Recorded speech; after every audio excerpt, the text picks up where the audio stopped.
Oh, hey, didn't see you there. My name's Nick Mullen, and I'm going to take you on a journey to the Cape Cod National Seashore. So come on, what are you waiting for? Whoa, whoa, whoa. Before we embark on this adventure together to the Cape Cod National Seashore, I want to tell you a little bit about my own experiences with the Cape Cod National Seashore and why I decided to make this nature documentary in the first place. It all started probably back when I was around 5 or 6 years old, and my parents took me down to the Cape Cod National Seashore for the first time.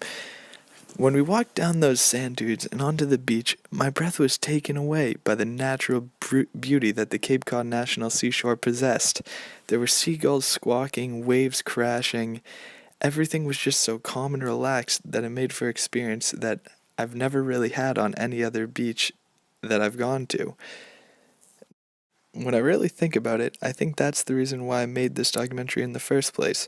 I wanted to showcase the Cape Cod National Seashore's raw beauty to others in the hopes that maybe they'd see this nature documentary and say, hey, maybe I should go visit the Cape Cod National Seashore as well. And would you look at that? I think we're here.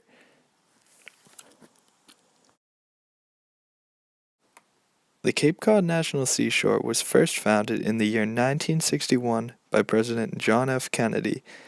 The Cape Cod National Seashore includes 43,000 acres of land and 6 beaches.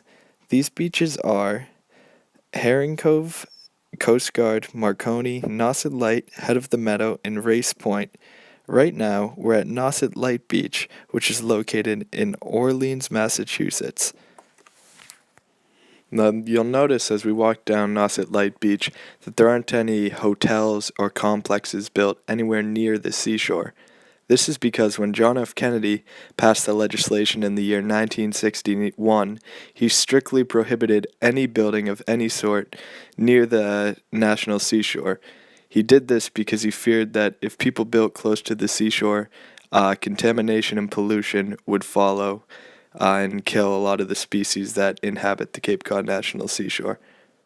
I think I really speak for everyone when I say that I'm so grateful that President John F. Kennedy passed this legislation. The Cape Cod National Seashore has over 450 native species, and out of those 450 species, 25 of them are endangered. Some of these endangered species include the piping plover, monarch butterfly, and the spadefoot toad.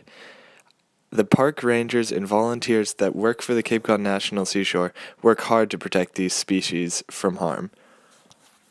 Unlike the piping plover and the spadefoot toad, some species are thriving in their ecosystems, and because of this, their populations are increasing rapidly every year. One example of this actually occurring is the growing population of gray seals on Cape Cod. I can remember going to the beaches on Cape Cod and it being a rarity to see a seal, but now it's common to see a whole pack of gray seals every time I go to the beach. This increase in population has had some serious repercussions on the ecosystems of the Cape Cod National Seashore. One being that since there are so many seals, their natural predator, the great white shark, has also established more of a presence in Cape Cod's waters. Another serious issue that has taken a toll on the Cape Cod National Seashore is erosion. Every year, more and more beachfront is lost, and because of this, it is only a matter of time until the shoreline vanishes forever. While I understand that there is still a long time before the shoreline completely washes away, there are still some short-term problems that erosion causes. For example, it destroys the stairs on the sand dunes that are used to get down to the beaches, costing the Cape Cod National Seashore thousands in restorations. Erosion has also resulted in the relocation of many historical lighthouses. The lighthouse that you see here was first brought to Nauset Light Beach in the year 1923, but over the past decades, the cliff that it once stood on began eroding away, so it had to be relocated further away from the coast. The 3 white lighthouses are also located in Orleans, Cape Cod, and are called the Three Sisters. They were once operational, but they quickly became outdated and are now only used for show.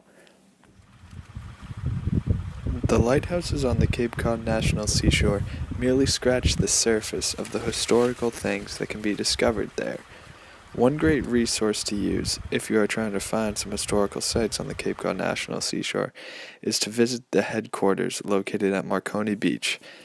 They have experts and information on any of the topics that you might be interested in. One thing that I discovered while doing my own research on the Cape Cod National Seashore was that the first transatlantic signal was sent from a station located on Marconi Beach. The station was constructed by an Italian inventor named Guglielmo Marconi. The station stood for many years, but was eventually taken down when the United States entered World War I. This is the location where the station used to be, and now all that remains is a small plaque. The last thing about the Cape Cod National Seashore that makes it such an interesting place to visit is its diversity. When people hear about the Cape Cod National Seashore, they automatically think of its beaches. And while these are beautiful and undeniably Cape Cod's best asset, there are other protected ecosystems that oftentimes get overlooked, such as forests and swamplands. This is a swamp located about a half-mile from Marconi Beach that I didn't even know existed until I began filming my senior project. That's the great thing about the Cape Cod National Seashore. Just when you think you have seen it all, it surprises you once again. I hope that after seeing this video, you have learned a thing or two about the Cape Cod National Seashore, and maybe you are even considering visiting it.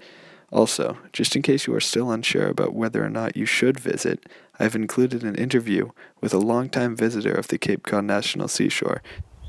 Hi, my name is Teresa Bond. I've been going to the National Seashore on Cape Cod for 30 years for vacations and enjoyment.